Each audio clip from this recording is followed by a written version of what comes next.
Hello বন্ধুরা, তো চলুন আজ একটা বিয়েবাড়ির মেনু আপনাদের সাথে শেয়ার করা যাক।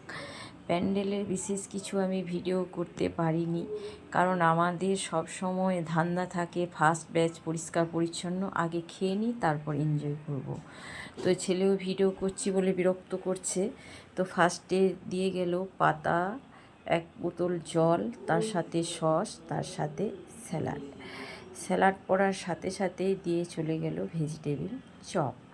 ভেজিটেবিল চপ শেষ হতে না হতেই দিয়ে গেল এটাকে কি বলে যেন, ডাল ডাল মাখনি। হ্যাঁ, তারপর দিয়ে গেল নান, সরি ডাল মাখনি নয়, তড়কা করেছিল, তড়কা, তার সাথে খাসি চর্বি দিয়ে তড়কা, আর তার সাথে দিয়ে গেছিলো নান। নান শেষ হতে না শেষ হতেই দিয়ে চলে গেল ফ্রায়েড রাইস, এবং ফ্রায়েড রাইসের সাথে ছিল চিলি চিকেন। ফ্রায়েড রাইস খাওয়া চলছে আমাদের, কারণ আমরা তিনজনই বসেছি একটা টেবিলে। আরেকটা টেবিলে একটু জল পড়েছিল, 4টা করে চেয়ার পাতা হয় কি না, তো সেই জলের জন্য আর কেউ বসেনি, ভিজে যাব বলে, তো আমরা তিনজনই ছিলাম।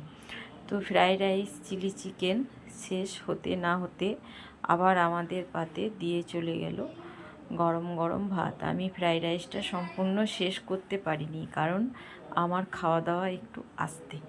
আর এখন কিন্তু সাদা ভাতের সাথে মটন আর পোস্তটা কম্পালসারি আমাদের এইদিকে, কিন্তু ভাতের সাথে পোস্ত হবেই, সে বিয়ের ভোজ হোক আর মরার ভোজ হোক। এটা কিন্তু বিয়ের ভোজ ছিল। তো পোস্ত ভাত দিতে দিতে ওই দেখুন, এটা হচ্ছে হাজব্যান্ডের ক্লাস ফ্রেন্ড, এরই ভাইপোর বিয়ে, তো সেই হিসাবে নিমন্ত্রণ ছিল, তার করতে চলে এলো মাটন। আর এই যে ছেলেটি মাটন দিচ্ছে, হাসছে, এ কিন্তু আমার স্কুলে রোজ খিচুড়ি আনতে যায় ওর ব্যাটার জন্য, তো যে কারণে ওকে একটু ভিডিওটা করে নিলাম। আর মটন পাতে পড়ে গেলে বন্ধুরা আর কিন্তু কথা বলার মতো পজিশনে থাকা যায় না, মনে হয় কখন টপাক করে মুখে ভরি। কিন্তু বিষয়টা হচ্ছে ভয়েসটা আমি পরে দিয়েছি, তো যে কারণে আমি সুস্থ মস্তিষ্কে ভয়েসটা দিতে পারছি, ঠিক আছে। তারপর দিয়ে গেছিলো চাটনি, আর তার সাথে পাঁপড়। আমি কিন্তু পাঁপড়টাকে চামচ আকারে করে এইভাবে আমি চাটনি খাই। তো এইভাবে কে কে চাটনি খান অবশ্যই আমাকে কমেন্টে জানাবেন। তারপর দিয়ে গেছিলো ভাপা সন্দেশ।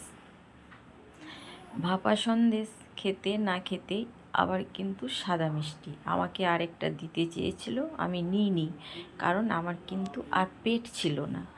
তারপর মিষ্টি শেষ হতে না হতেই কিন্তু চলে এসেছিল আইসক্রিম।